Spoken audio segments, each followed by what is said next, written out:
Donc dans cette vidéo, on va parler de RGO, donc de reflux gastro-œsophagien. Alors après l'avoir défini, on verra ses principales étiologies, donc ses causes, on verra ses manifestations cliniques, donc les symptômes, et on parlera de ses complications. Donc on va le voir, les complications du RGO, elles sont assez nombreuses, il y en a pas mal qui peuvent s'enchaîner, et elles peuvent être potentiellement graves vu qu'on a un risque de cancer.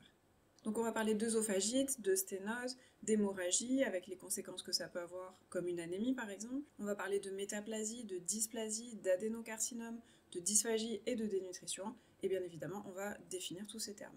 Donc le RGO, ou reflux gastro-œsophagien, comme son nom l'indique, c'est le reflux gastrique, donc le reflux du contenu de l'estomac, dans l'œsophage, voire un peu plus haut que l'œsophage, au niveau du pharynx ou de la bouche. Et dans tous les cas, il n'y a pas de rejet du contenu par la bouche, parce que c'est pas un vomissement. Une autre différence entre les deux, c'est que le vomissement c'est actif, donc on a des contractions musculaires, par exemple au niveau du diaphragme ou de la ceinture abdominale. Mais là du coup c'est pas le cas, le RGO c'est passif, il n'y a pas de contraction musculaire.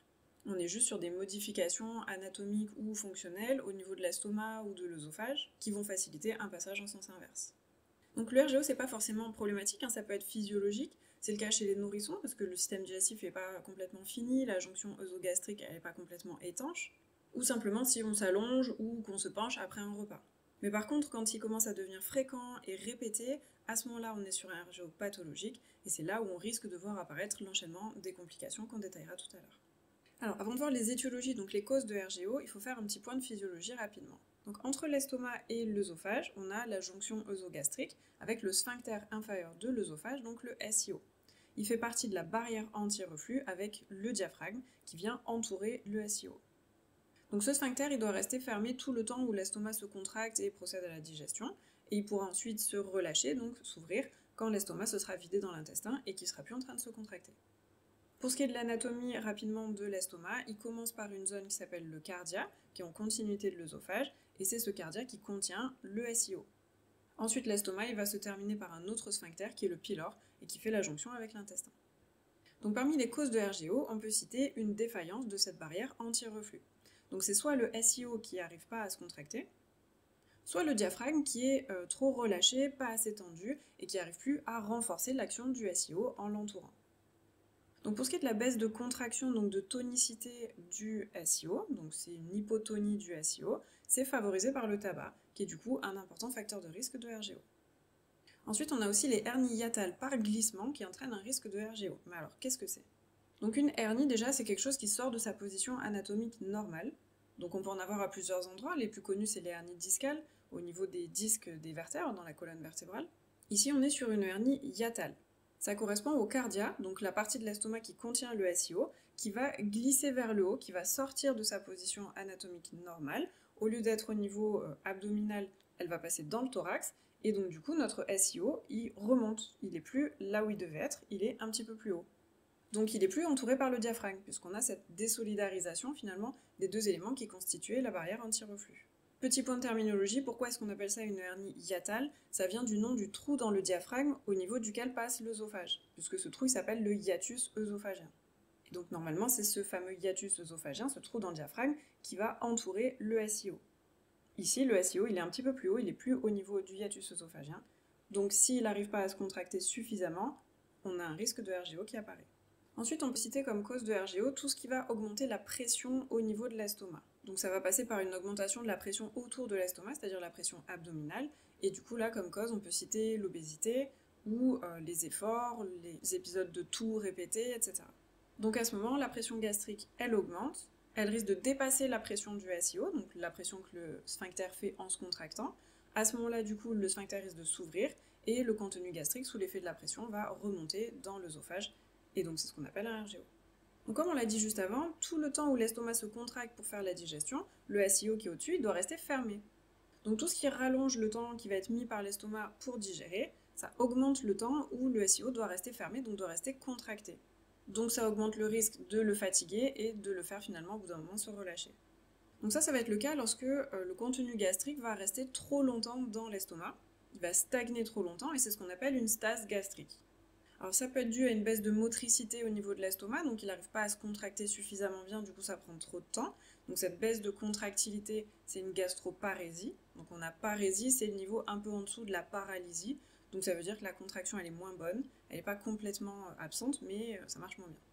Et cette stase gastrique, donc cette stagnation du contenu gastrique dans l'estomac, ça peut aussi être dû à un blocage à la fin de l'estomac, c'est-à-dire au niveau du pylore, donc le sphincter dont on a parlé tout à l'heure. Si ce sphincter il est rétréci, qu'il est vraiment trop compact, qu'il n'y a pas de trou pour faire passer le contenu gastrique vers l'intestin, ça c'est ce qu'on appelle une sténose du pylore, à ce moment-là, c'est un peu comme un évier, si on n'ouvre pas la bande en dessous, l'évier ne pourra jamais se vider. Donc là l'estomac c'est pareil, si le sphincter en bas, donc le pylore, il est complètement bouché et complètement fermé, l'estomac va jamais pouvoir se vider correctement. Donc il va continuer à mouliner, à se contracter pendant super longtemps, et au bout d'un moment, le sphincter inférieur de l'œsophage qui est au-dessus risque de se fatiguer, de s'ouvrir et de laisser passer le contenu gastrique vers l'œsophage. Alors il y a 2 signes cliniques qui sont vraiment caractéristiques du RGO, c'est le pyrosis et les régurgitations acides. Donc pour les régurgitations acides, c'est simplement des remontées du contenu gastrique qui sont acides du coup à cause des sécrétions gastriques et qui vont remonter jusqu'au pharynx et éventuellement aussi au niveau de la bouche. Pour le pyrosis, on a pyro qui fait référence au feu, donc le pyrosis c'est le nom qui est donné à ces sensations de brûlure qui vont être au niveau de l'œsophage. Donc ces brûlures, elles vont causer des douleurs, et ces douleurs, on dit qu'elles sont rétrosternales, donc ça veut dire derrière le sternum, donc en fait au niveau de l'œsophage. Elles sont ascendantes, donc ça veut dire qu'elles remontent, et elles sont à point de départ épigastrique, c'est-à-dire qu'elles commencent au niveau de l'épigastre, donc de la région épigastrique, qui est en fait la région où on a l'estomac. Donc en fait, cette notion de douleur rétrosternale ascendante à point de départ épigastrique, ça veut juste dire des douleurs qui partent de l'estomac et qui remontent le long de l'œsophage.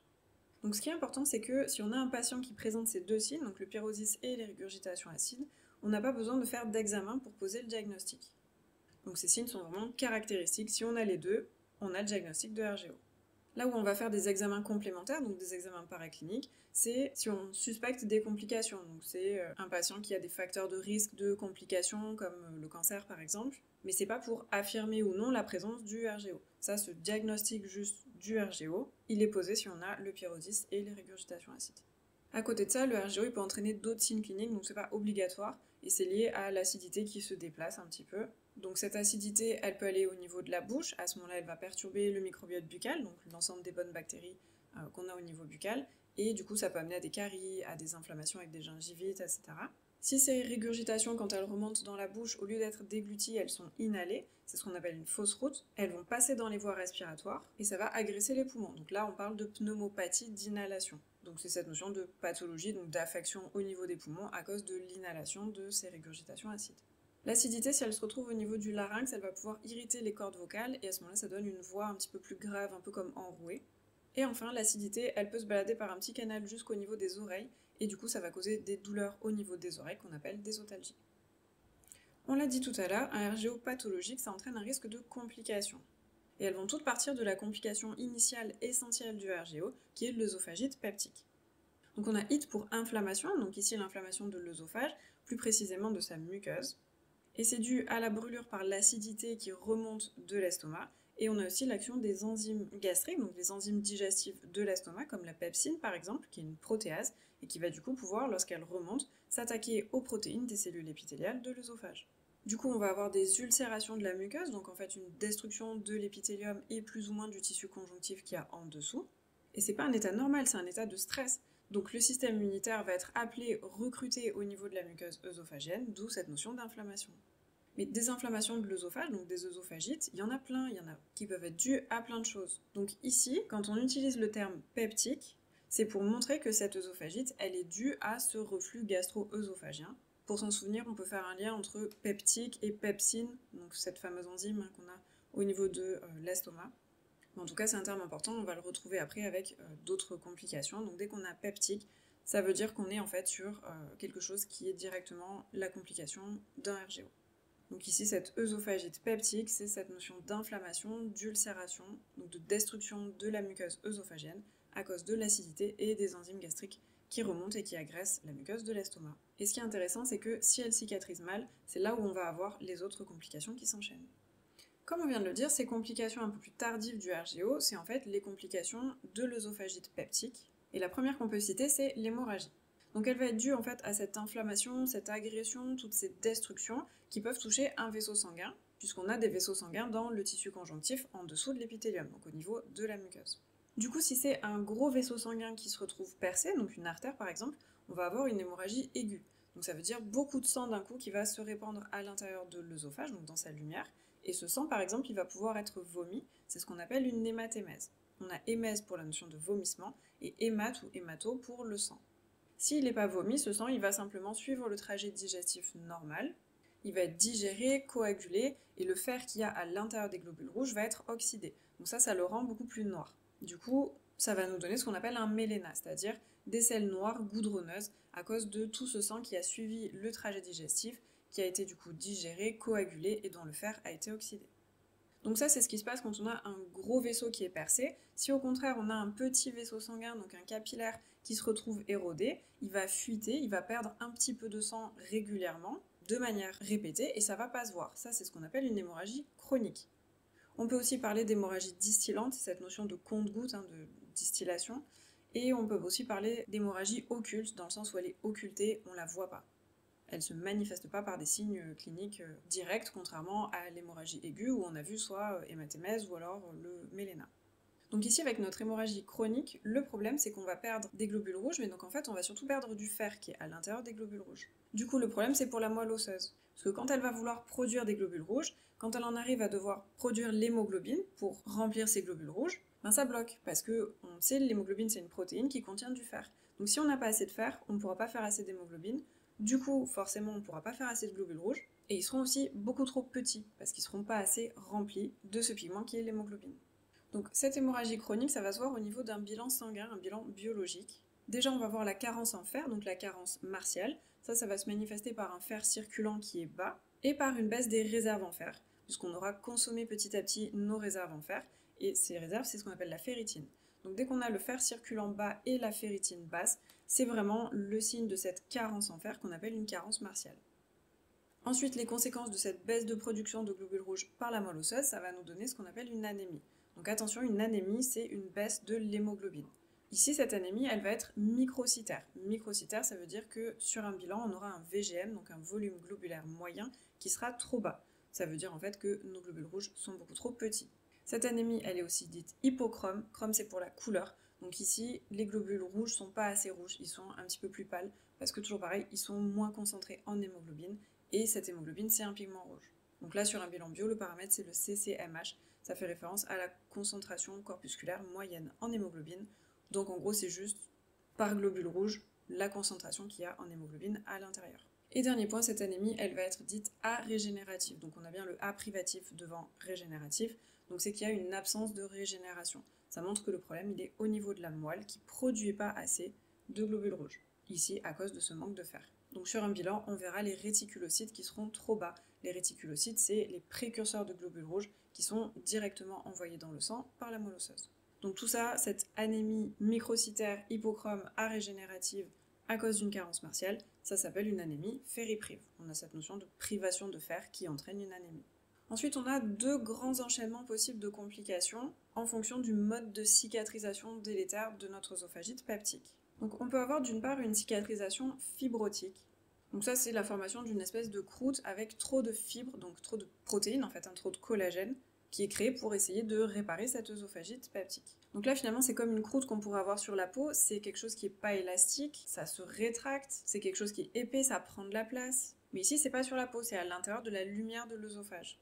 Donc ici, ça va causer un rétrécissement finalement de cette lumière de l'œsophage à cause de toutes ces couches concentriques de fibres qui s'accumulent et qui prennent de la place du coup à l'intérieur de l'œsophage. Donc ce rétrécissement de la lumière de l'œsophage, ça s'appelle une sténose œsophagienne. Donc la sténose, c'est cette notion de rétrécissement d'une lumière. Ici, cette sténose, elle est appelée peptique pour montrer que c'est directement dû à la cicatrisation fibrotique de notre œsophagite peptique. Donc on a bien le RGO qui entraîne une œsophagite dite peptique, qui va entraîner ensuite une sténose toujours dite peptique pour montrer ce lien avec le RGO. On peut avoir un autre type de cicatrisation qui va pouvoir se mettre en place si notre RGO il est répété, fréquent, il dure vraiment depuis un moment, et c'est ce qu'on va appeler une métaplasie. Donc une métaplasie, c'est le remplacement d'un tissu par un autre. Ici, du coup, c'est le remplacement de l'épithélium normal de l'œsophage, qui est un épithélium de revêtement de type malpigien, c'est son nom.